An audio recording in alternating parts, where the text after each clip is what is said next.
La nature reprend ses droits. Cette phrase, vous l'avez certainement entendue ces derniers jours, sur les réseaux sociaux, dans les médias ou dans votre entourage. Certains vont même plus loin, osant en engager la crise actuelle est bonne pour le climat et l'environnement. Alors certes, la qualité de l'air n'a jamais été aussi bonne depuis des décennies, mais c'est l'arbre qui cache la forêt.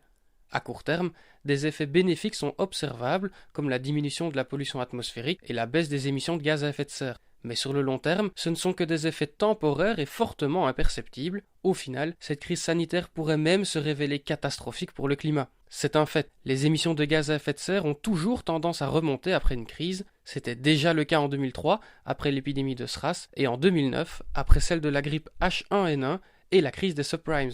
Or, le climat a besoin d'une baisse importante et continue des émissions de gaz à effet de serre, pas d'un yo-yo. Ce ne sont pas quelques semaines de confinement qui changeront la donne. Certains pays ont même déjà annoncé des plans de relance de leur industrie fossile pour relancer leur économie. Et peu importe si c'est au détriment du climat. La République tchèque et la Pologne ont demandé l'abandon du Green New Deal européen, qui n'a même pas encore commencé.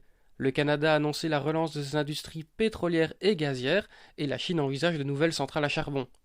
En fait, seule la Corée du Sud a mis sur la table un plan de relance visant la sortie des énergies fossiles. La COP26 doit s'ouvrir en novembre à Glasgow, mais il est difficile d'imaginer le gratin mondial faire davantage pour le climat si tous leurs efforts sont déjà braqués sur leur relance économique. Comme le rappelait François Gemène, membre du GIEC, la crise du coronavirus et le changement climatique peuvent se ressembler, mais il existe une différence fondamentale.